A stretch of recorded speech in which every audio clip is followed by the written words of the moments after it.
आहे होळी, तर आपण बनवूया पुरणपोळी.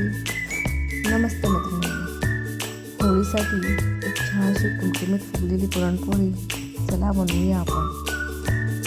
पहा किती छान बनते. त्यासाठी आपण चणा डाळ धुवून घ्यायची आणि स्टीलच्या पातेल्यामध्ये शिजवून घ्यायची. अर्ध शिजली तर उघड्या पातेल्या शिजवायची.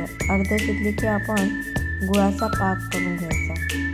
खड्याचा गुळ घ्याल तर तो जरा गोड असतो जास्त, म्हणून त्याचा पाक करून घ्यायचा आणि अर्धा शिजलेल्या डाळीच्या मध्ये टाकायचा. पाक घेतल्यानंतर तुम्हाला हळूहळू किती हवंय गोड त्याच्यानुसार तुम्ही त्याचा वापर करू शकता. हे पहा, जवळजवळ मी अर्धा किलो डाळीमध्ये पाव किलो गूळ वापरलेला आहे. तुम्हाला अजून गोड हवा असेल तर तुम्ही प्रमाण गुळाचा वाढवू शकता. हे पहा, असं पूर्ण गूळ छानपैकी त्याला मध्यम आचेवर शिजत ठेवायचं. अर्ध डाळ शिजलेली असेल तर मग ती त्वरित शिजून जाते, आखसून घेतली जाते. सुरुवातीला गूळ टाकायचं नाही. पहा, ओलावा असला शेवटी तरी वाटताना मिक्सरमध्ये ते आपोआप छान होतं. एकदम डाळीचा पीठ करायचं नाही.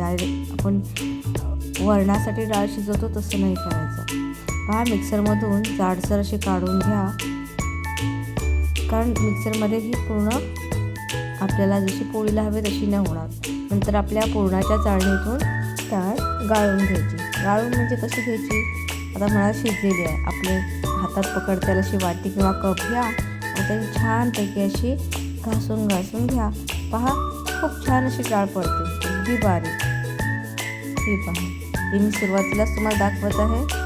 बघ कशी रवाळ अशी वाटते, पण ती एकदम खूप सॉफ्ट होते. हे पहा, मी पूर्ण डाळ पुरणाच्या चाळणीतून काय करून घेतली, पूर्ण चाळून घेतलेली आहे. ही पहा किती सुंदर झालेली आहे. मिक्सरमधून काढून घेतल्यानंतर आपल्या पुरणाच्या चाळणीतून काढायला खूप सोपी पडते, त्वरित होते.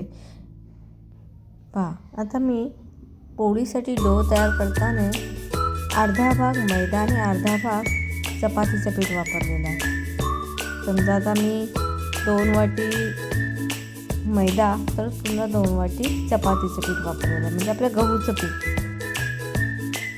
मिक्स करून व्यवस्थित आपल्या चपाती लाटायला जसा पीठ तयार करतो तसंच करून घ्यायचं. फक्त त्याला जास्त जरा मळावं लागतं. आणि पहा, मी कशी पुरणपोळीची ही पारी तयार केलेली आहे. अगदी सोयीस्करपणे, अगदी पटकन तयार होते. आमचं पुरण जरा आम्ही जे भरतो ते कोरडं असतं, त्याच्यामुळे पोळी अगदी छान मोकळी होते. हे पहा, मी कसं तयार केलेलं आहे. आता हे पहा, आपण छानसं लाटून घेऊ शकतो. पाहिलं, थोडंसं पीठ घ्यायचं आणि छानपैकी लाटून घ्यायचं. बघा, पूर्ण कडेपासून पुरण जाडसर भरून घेतलं. पुरणपोळीमध्ये पुरणच नसेल तर पुरणपोळी कशी वाटेल.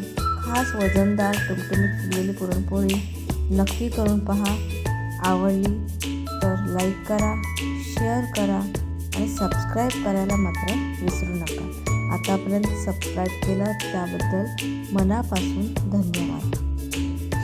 पहा, ही पोळी आपण दोन्ही बाजूनी अगदी छानपैकी भाजून घेऊ. जशी चपाती भाजतो तशीच ही जरा मध्यम आचेवर भाजावी लागते.